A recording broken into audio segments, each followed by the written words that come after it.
obviously today is a very special one because big wine guys meet big book guys. I feel like some of you probably intertwine and overlap. Special day to have some of my favorite people in the same Zoom, including Miss Hannah Brown, who is a little under the weather. So I hope she has like hot tea because we're gonna spill some, and that would be good for her throat. I finished the book a couple days ago. Hannah, let's bring her in because I just want to dive right into it.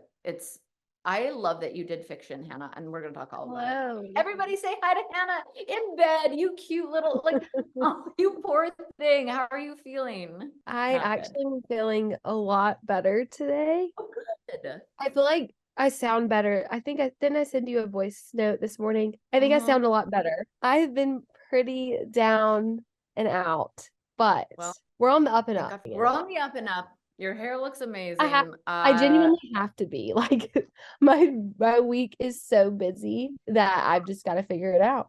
Wait, busy as in things you do online, or do you have to travel, or is it in Nashville, or is it all of the No, above? I do travel to San Diego this weekend because but guys, I don't know if y'all read anything by Carly Fortune yet, but she's a really great romance author, and I'm doing an event with her. Wait, So I'm I'll be obsessed able with to her. do that. She's Canadian, and Yes. we read one of her books for book club. She's done this Zoom with us before for this. Oh my gosh. Yes. So I'm doing an event with her. I'm super excited. I just finished her book that came out the same day as mine. This summer will be different.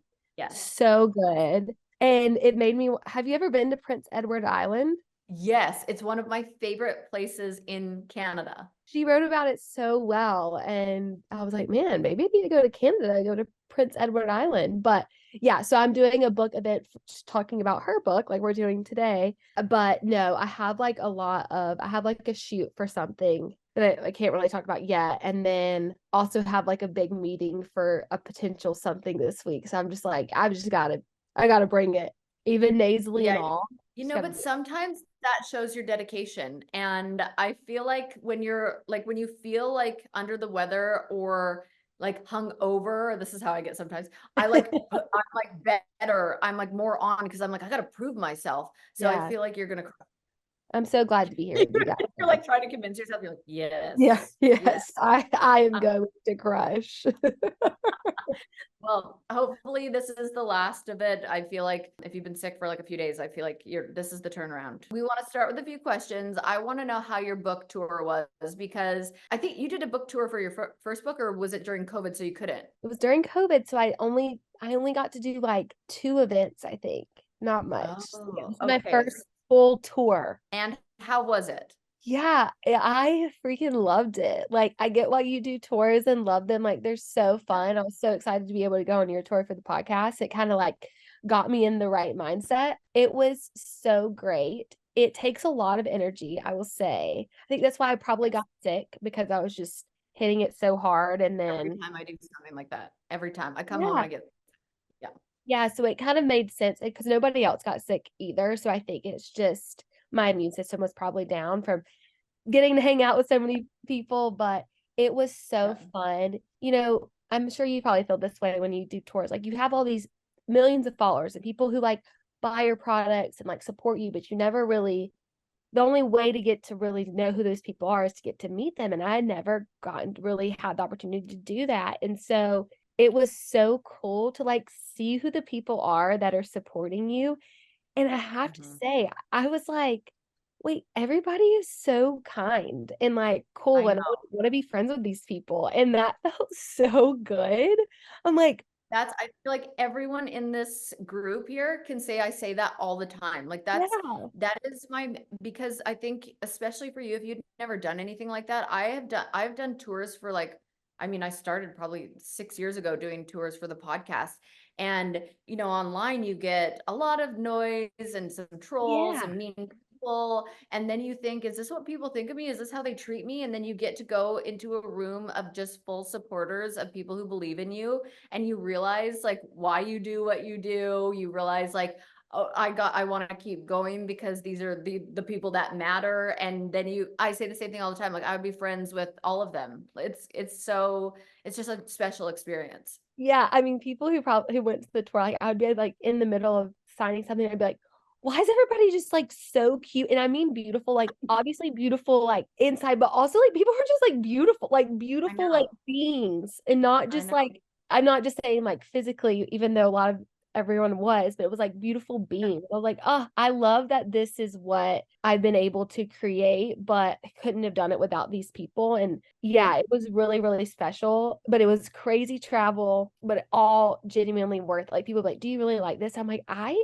actually do. And they're like, are you so exhausted? Are you ready to go? And I'm like, no, I'm not. Like, I will be exhausted when I get home. Like, no doubt about it. Like, I'm going to be down. I feel like death when I wake up the next day. But when I'm Yeah. here, I feel awesome. It's adrenaline and the love and all the light that's like pouring Yeah. back into you, which you like as someone that is, a public figure and has a platform, I feel like you probably feel pressure, not pressure, but like responsibility to give and put things out. And you don't really feel it in return when you're just sitting on the other end of a phone.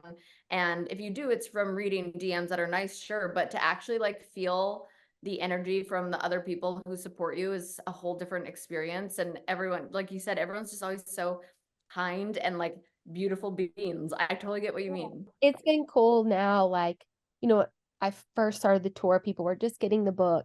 But as the tour like started to progress, like to have people be like, oh no, I've actually read the book now and I'm obsessed with it and I've finished it, but I want you to sign it. Like that was so freaking That's cool.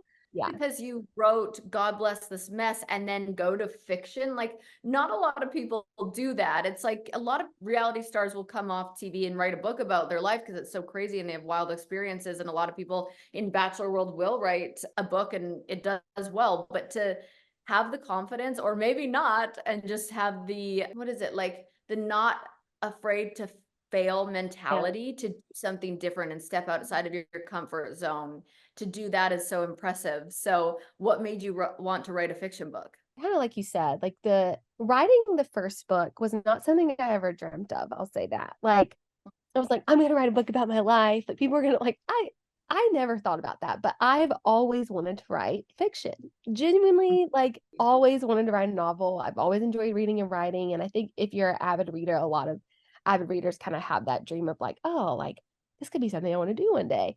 So that was Mhm. me. So having the opportunity to have the very crazy life that I've had that has brought people along with it and then wanted to read that, like that was just an opportunity for itself. And it was totally different, really hard in its own way of just like, it was really a difficult process to write that book emotionally and then like Yeah. put it out into the world. Where this was like really hard because I've never written a novel before and I didn't know what the heck I was doing. So like the technicality of it and like just doing the work was tough, but it was actually like really, really fun and a true dream come true. And I never thought I would do like when I thought about some ideas for books when I was younger, they weren't really romance because what makes a romance novel that in that genre is there's always a happily ever like after, like there has to be that Mhm. to make it a romance. And I didn't, the books that I had like had in my mind, maybe one day I'll do, were more about like family dynamics, kind of like off my own family. But it made sense to do romance because I have also become a fan of the genre. But then also from like both of our backgrounds, like being former bachelorettes and people being really invested in your loves and our love story and just like being in Bachelor Nation, like people love. And I've had the opportunity to have so many people root for the love story that I have now, but I wanted to have another way to provide other love stories for people to root for. And yeah, it has been so awesome. You said you were reading 3 different books and that you love reading and you haven't really had time, but what is your favorite book of all time that you've ever read? My favorite book of all time, The Nightingale by Kristen Hanna is my favorite book ever. It's Really? have you read it?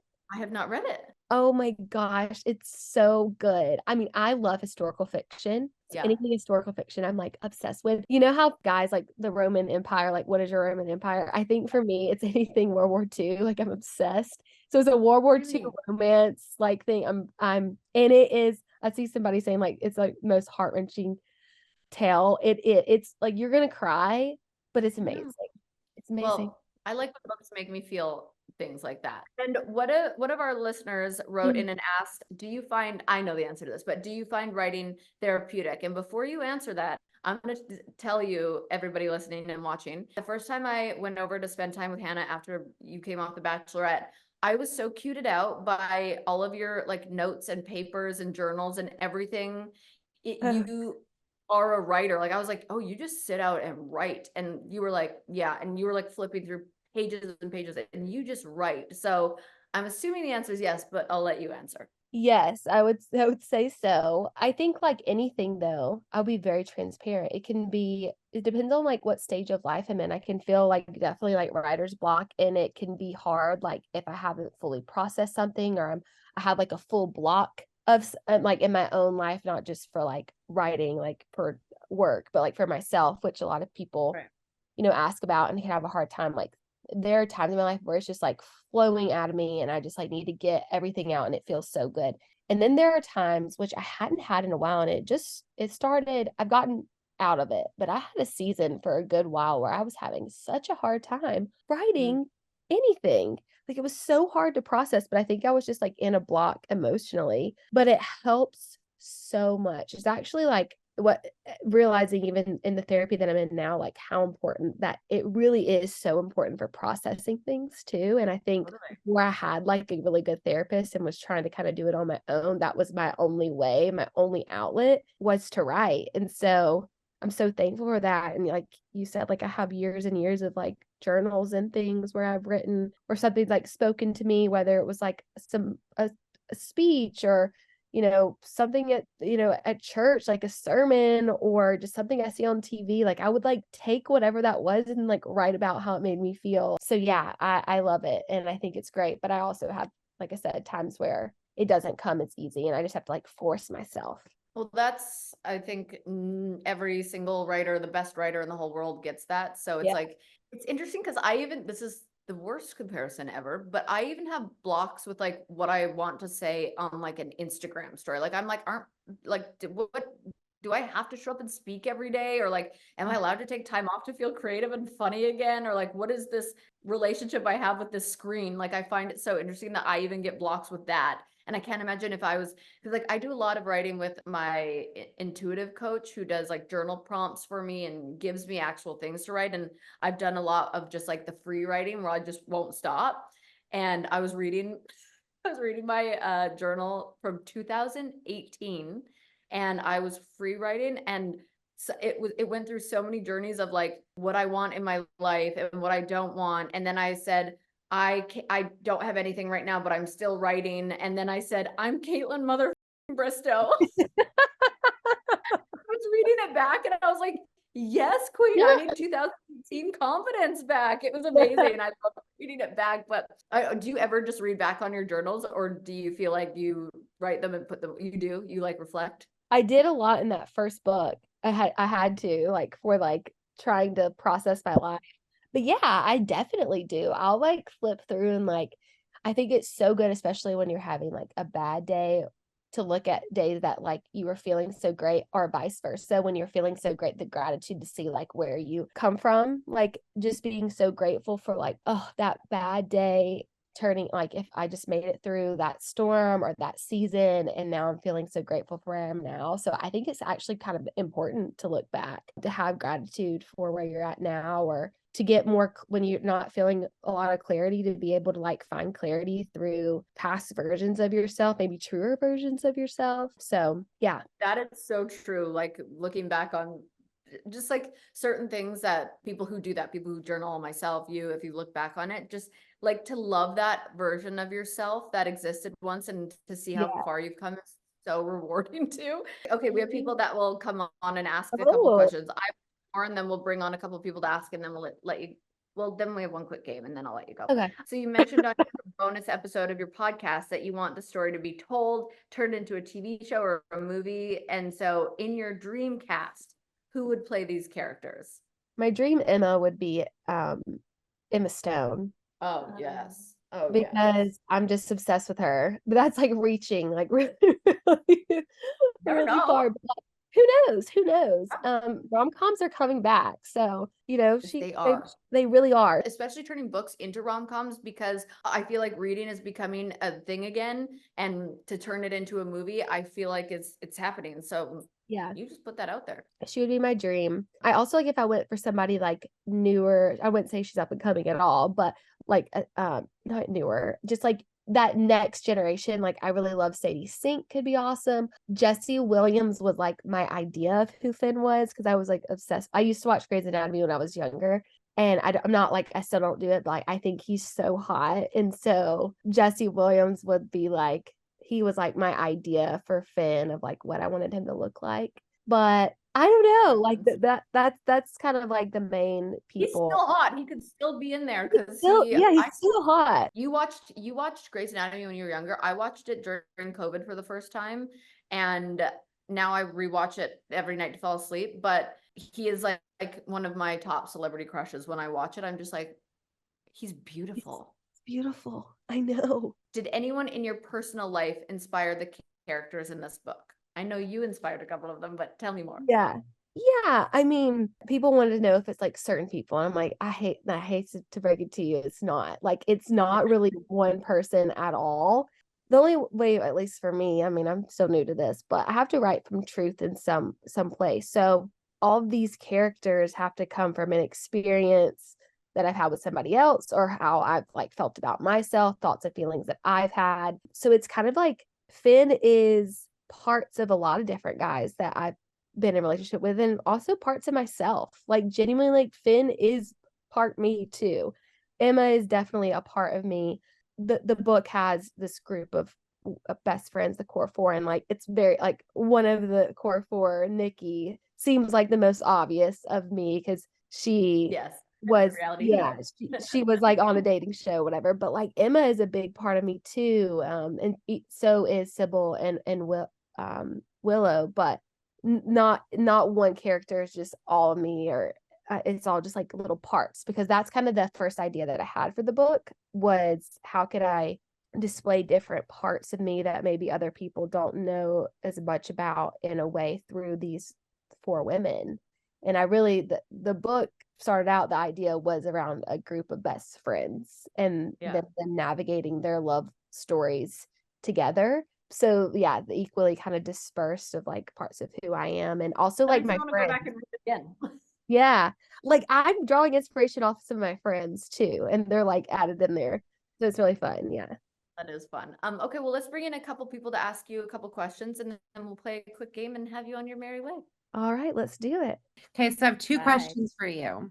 Okay. My first question is, you kind of answered it, but was it easier for you to write because you're in love and you were able to weave in the wedding and the marriage because that's something you're going through? When I started writing this book, because it's a 2-year process, so I wasn't, in that time of my life. How to be on your mind. Yeah, but I know I really wasn't like that. I'm not that person. Like I wasn't like, oh, like y'all, I was talking about this earlier. Like I was the girl who wanted to marry myself. This was hilarious that I was on a dating show, and I'm, thank goodness this is happening. Who would have thought? But I think I was able to draw inspiration off really understanding what love is, and kind of what I've learned in the past few years is in relationship, like why sometimes relationships work and why sometimes they don't, and why there's so much miscommunication in relationship in my past. And like with Emma and Finn, I kind of was able to draw on being able to reflect on those times in my life, and even in the relationship that I was in and am in now. Why do we have these moments of not being able to like fully tell the other person how we're feeling? We try to fill in the blanks, and then it leads to us like not working through it and working it out and not being able to be together. And so, yeah, I think I was able to draw from a lot of reflection in this book. Maybe not like exactly where I was at, but being able to reflect on what I've learned.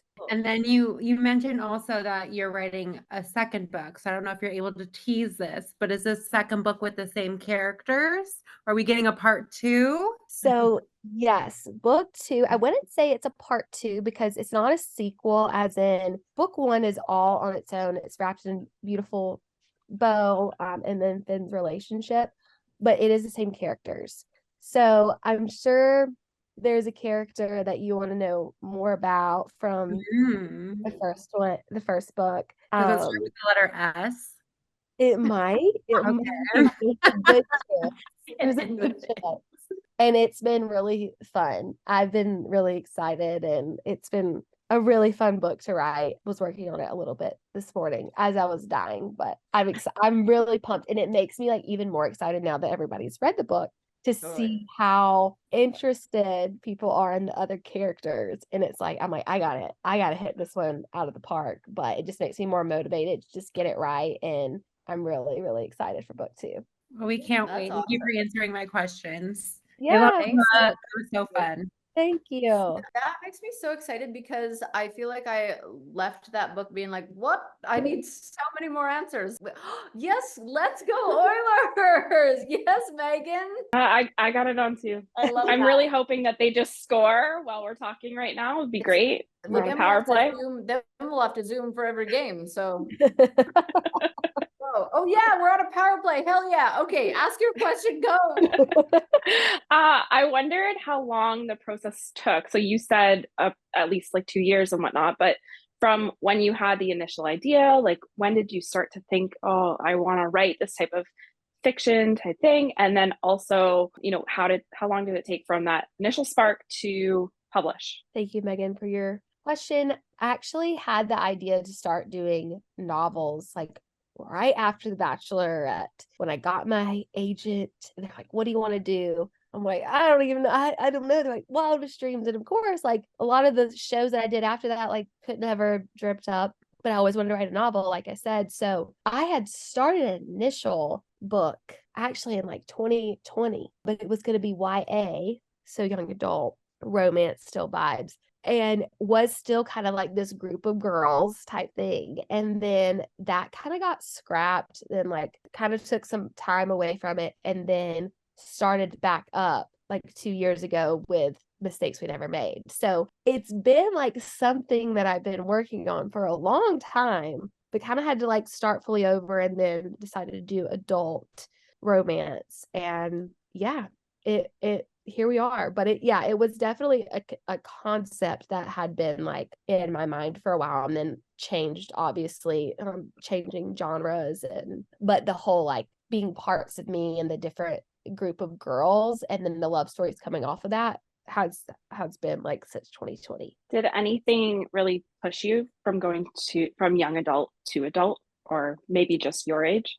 To be honest, like a lot of that has to do with like business, just strategy. Right now, romance, like people are loving romance. And I also started loving romance, I think, during COVID. I think with COVID really is the reason why romance has really taken off, because we all needed something to root for and to have a happy ending, because like none of us knew what our ending was going to be. Like it felt like doomsday every day. And so people really, and myself included, like clung to these stories that gave us hope. That's what I think romance novels do, is they give us hope, and for the idea of resolution in some way, for people to be able to actually figure it out. We don't always get to see that in real life. And so that kind of was the switch of just seeing the like market, and even what I was like more interested in, and being able to really, even though I do have like a younger audience, but like I kind of wanted something that I wanted to read at this point in my life too. Don't get me wrong, like YA is like what got me into it. I'm reading a YA book right now, but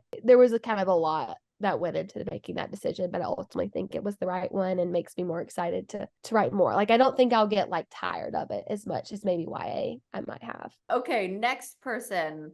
Kelsey, hi, how are you? What's your question? Hi, I have 2 questions. One, how did you like come up with the story for this book? Initially, like I said, I had this idea for these like this best friend, but when it came to the story of Emma and Finn, I basically just took all the tropes for being like a romance like lover that I liked and put them all in one, and I think it worked. I love a road trip. I love what can happen in a road trip. I kind of wanted this to feel like Crossroads meets The Hangover in some way. Yes. That's exactly what it is. Yes. I wanted that And I just love the story. Like, some people don't like second chance romances because it's like, why didn't it work the first time? But the thing with Emma and Finn, what I loved is they never actually dated. It was a lot of wires not fully crossing the right way and just having a lot of like things left unsaid and not being able to know how to communicate, which is a lot of why relationships don't work. Or I think there's always somebody, whether it was anything or not, that you're like, I wonder if we could have gotten this right, what would it have been like? And I love that idea because I think it's really relatable for a lot of people. So to be able to explore Emma and Finn being able to come back together after a lot of maturity and wisdom and being like forced in this proximity that a road trip kind of makes for these two to have the conversation. Like, what would happen if they could find a resolution? Could they actually fall in love and make the mistake that they've never made, which is actually like fall in love with each other? So that was kind of like the inspiration and what I wanted for the book, and then try to just like fill in the blanks along the way. It reminded me of you and another Bachelor person. I know you said that like it's like based off, your like real life, but a little bit reminded me of you and somebody else. I think that's everybody's fantasy world. It is my fantasy. It's my fantasy. Yes. And I'm aware of that. That's a lot of people like, but I wouldn't say there's one person on the show that I've had a relationship. There's been multiple, I think, people in my life that I could plug in for that person of like there's been so many guys in my life that like we just couldn't make it work, and that's why we're not together. But I totally yeah, I mean, Pilot Pete, that's who it was. Yeah. But did you always think you were gonna like make one of the characters be on like a Bachelorette type show? I went back and forth about it because like that's a big part of my life and a part of who I am that I can't just pretend didn't happen if I'm saying that I'm gonna make these different characters like a part of me. Hi, Lauren. Thank you for coming on and ask your question. Okay, you might not be able to really dive into this because you're writing another book, but I was going to ask, can you please tell us where the freak Sybil was the whole time? Because I like have to know. I think everyone agrees. I can't let you know, but you will know at some point. How long? In 2025. Okay, that's not too long. No. 2025? I mean, I'm not supposed to exactly say, but I would say That's your hope. You'll have something to talk about this time next year, I would think.